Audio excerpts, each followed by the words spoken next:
No matter how difficult or confusing a language might look and sound to us, any language has rules and patterns. We empower our language. So look, we are using a curriculum that is very sequential. It might look very basic, but it's up to us to add life to it and make it more interesting for our students. Hello, dear ELL teaching colleagues. Welcome to my channel, Alena's Language Class Live, where I try to explain my understanding of ELL theories in practical terms based on what I have been doing for the last 20 years as a teacher of English to multilingual learners, as well as a teacher of English as a foreign language, and also Russian as a foreign language and Russian to receptive bilinguals. Whether you have been in this field for a while now or are new here, you probably ask yourself or hear your colleagues pose this question often. Should I stick to a pretty strict scope and sequence of such skills as English reading rules, English grammar, and survival English and basic academic vocabulary? Or should I not spend my ELL students' time when they come to me for their language development instruction on these what might look like rigid, out of context, and isolated rules and exercises, and rather allow my students to experience the English language in a more natural way? For example, when I expose them to authentic text, whether it's a textbook text or a literary one, or when together we read and discuss picture books, or when we watch a video created for educational or entertainment purposes.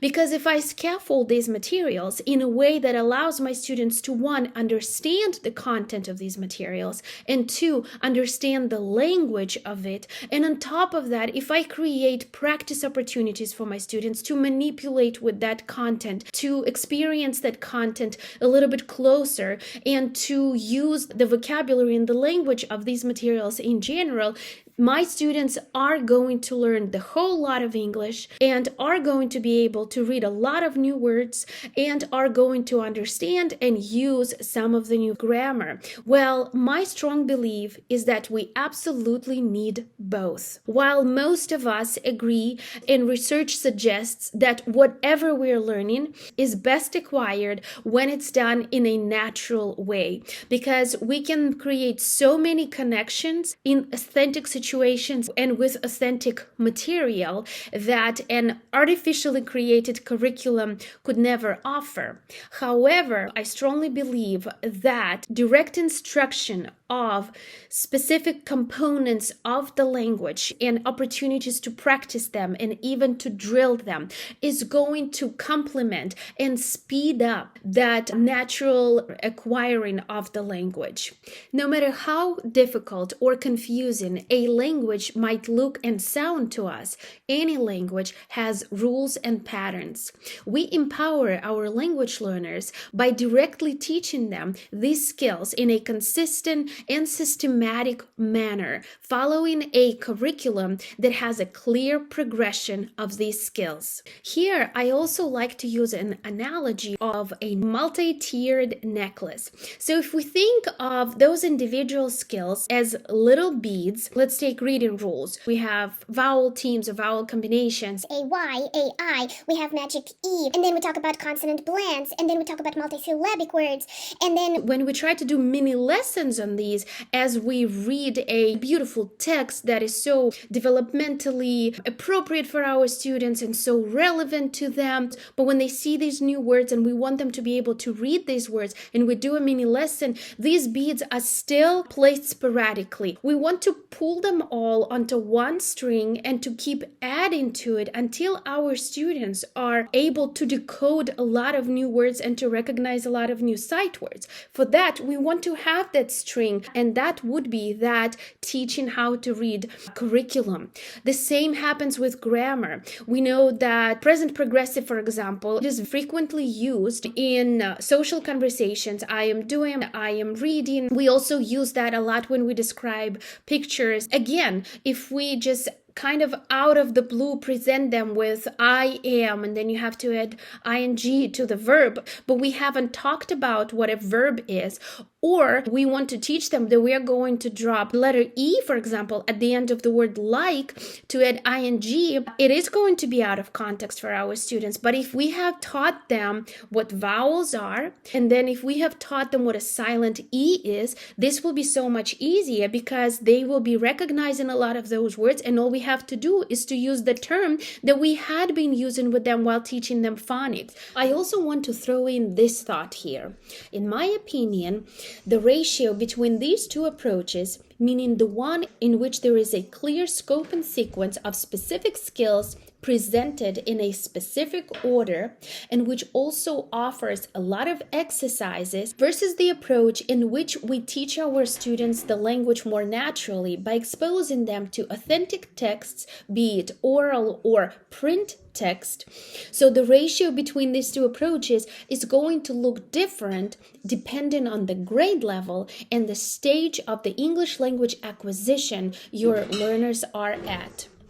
For example, we know that younger learners acquire a lot of things more intuitively, especially when it comes to grammar. Research shows that at a younger age, we learn grammar by simply being exposed to and interacting with native speakers, and also by working with authentic literature. And we know at an elementary level, the input is a lot more comprehensible because it is visual, because there is body movement, and because it is not so cognitively demanding and so text heavy. Now, our older students have the whole lot more to catch up on, and so they are the ones who are going to need more of that systematic direct instruction of specific skills of the English language. But of course, in no way am I recommending to still not do the natural acquiring of the language activities. I'm saying that the scale might tip to one side or the other depending on how old your students are and where they are as far as their English language skills. And now I would like to make my recommendations based on these ideas and observations.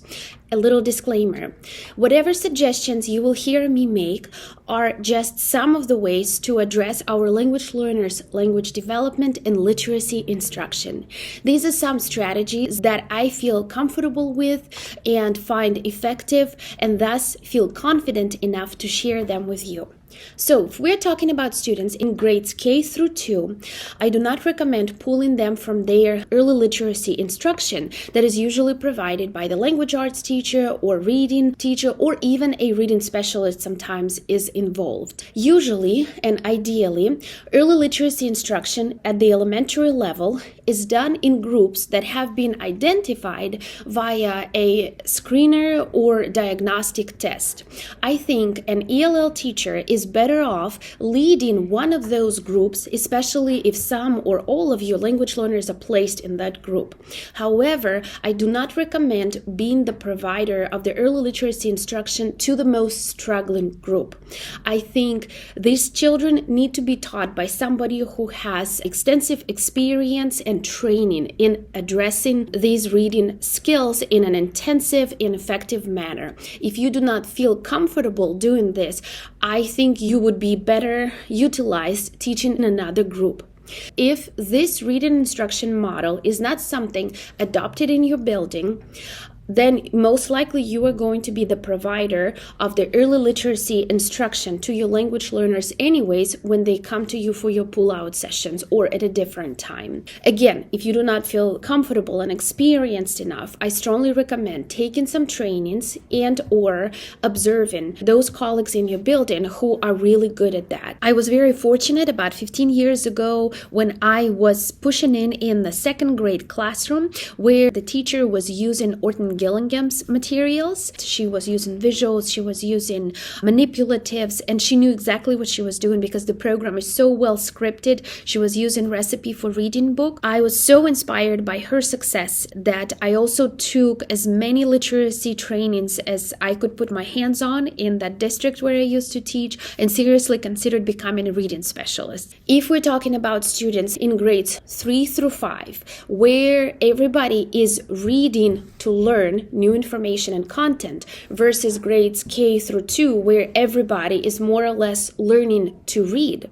Then in those upper grades 3 through 5, reading instruction definitely has to be done more intensively and more intentionally, especially if we're talking about newcomers whose language proficiency is so low that we have to scaffold even the reading instruction. As far as language development instruction in grades K through 5, especially lower grades K through 2, our language learners are going to pick up a lot of the English language from their core teachers, given, of course, that the teachers scaffold and differentiate. New vocabulary is posted on the board, read quarterly, then in small groups or in pairs. Teachers allow for interaction with the content, with the vocabulary, and with each other, again, for the students in small groups and in pairs. If this is not done, or even if it's done, one of the best approaches that I've seen being utilized at the elementary level was done by my colleague in Cincinnati Public Schools. About 15 years ago, I watched her find out what is a big topic in those core classes for her language learners, or even specific topics, and then she would go to the local library and get a box of books, both fiction and nonfiction, because remember, it's that fiction where our students are going to pick up a lot of the nuances of the English language and a lot of the grammar. And then she would do all kinds of hands-on projects with them. There would be reading, writing, speaking, and of course listening involved, and I thought that was one of the most brilliant approaches for the little learners. In addition to that, in grades 3 through 5, I would also pay attention to the writing skills and write more with your language learners when they come to you for your language instruction. I know this is a lot of information, so before I move on, let's recap what we have covered so far. As far as reading instruction in grades K through 2, we want to keep our language learners with their reading teacher for their early literacy instruction. For grades 3 through 5, if there isn't an appropriate reading intervention group already in place that our language learners can join, then we will be those intensive reading instruction providers in our ELL pull-out sessions. When it comes to language acquisition, again, all of the students in primary grades will be learning a lot of the English language and grammar from their core classes and from the school experiences in general, especially if good scaffolds are given.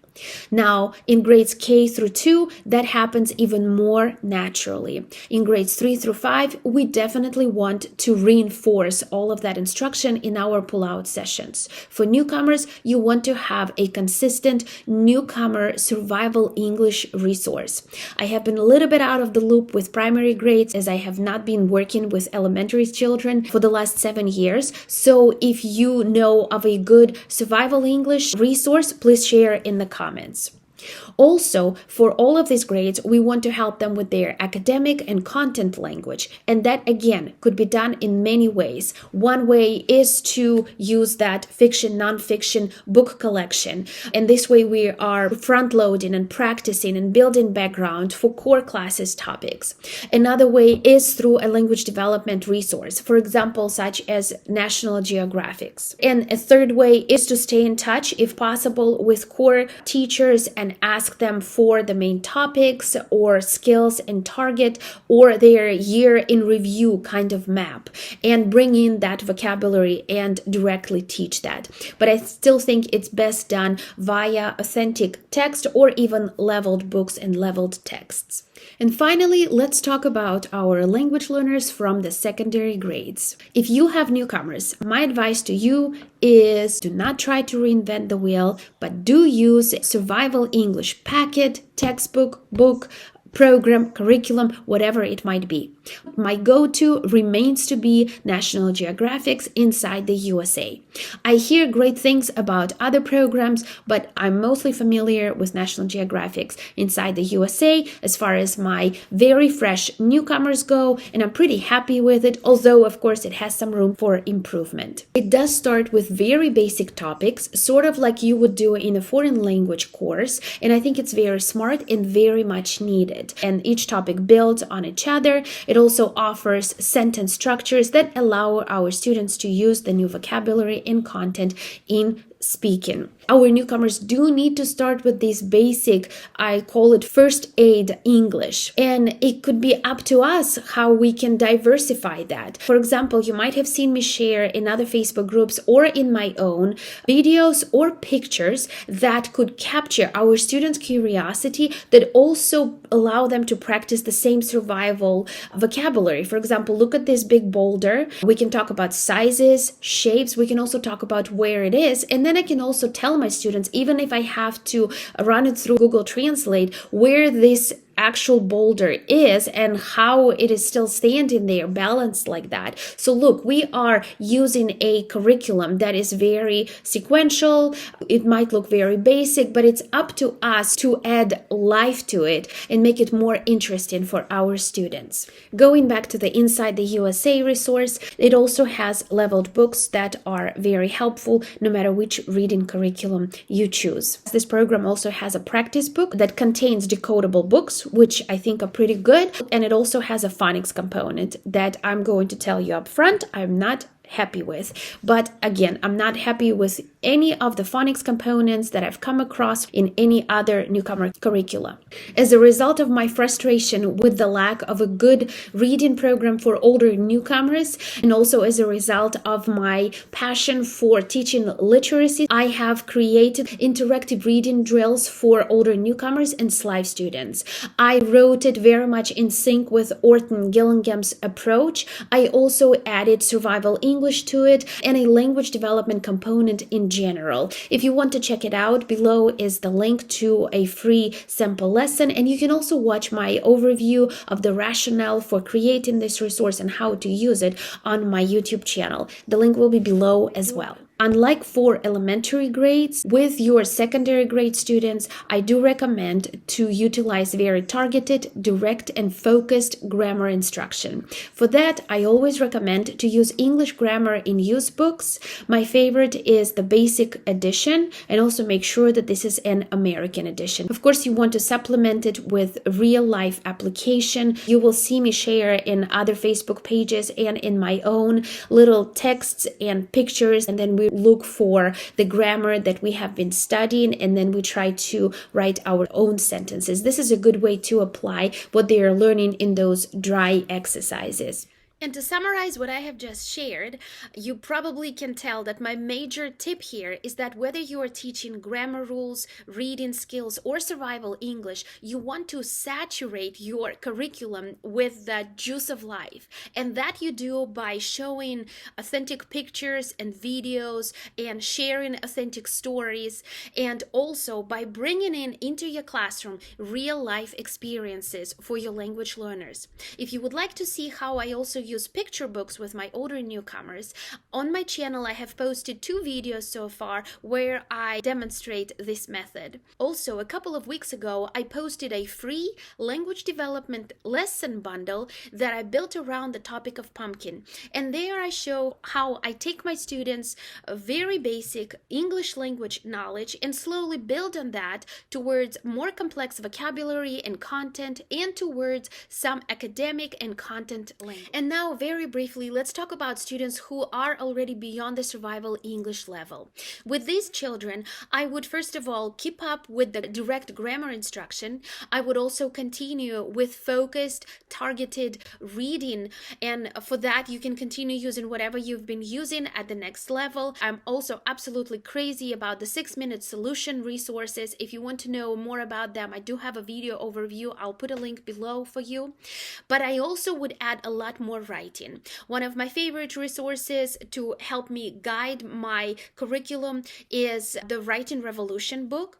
I also rely a lot on the Lexia Power Up that my district pays for. I think it's a great addition to any language development curriculum. And I also like to create my own interactive writing lessons. And on my channel, I have posted 2 lessons so far. One is about informational report writing using the traffic light strategy, and the other one is the argumentative narrative essay. But also, I think it would be nice to have a ready-to-go textbook that continues, that takes our students from the survival English to level 1 and 2 and beyond. And this year, with my 1s and early 2s, I am going to test out this Bumblebee book from National Geographic. It's also Inside.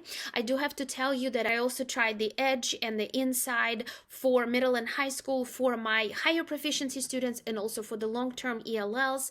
And while it has a lot of beautiful components that I still pull from and use, to my liking, it had a little bit too much focus on the language art standards, and I wanted to see more of a language development for a language learner kind of activities and approach. But again, I might be wrong. This is just my opinion. Also, if you have some textbooks for levels 2 and up that you really love and you find them effective, please share them with us in the comments below. So far, instead of an actual textbook, in addition to grammar, writing, and reading instruction with my students of level 2 and above, for their language development, we basically read some more, and then read on top of that a variety of texts. You might be familiar with Newsella, and there are many websites where you can read leveled texts that help us develop our students' linguistic intuition, acquire nuances of the language, and also hit a lot of the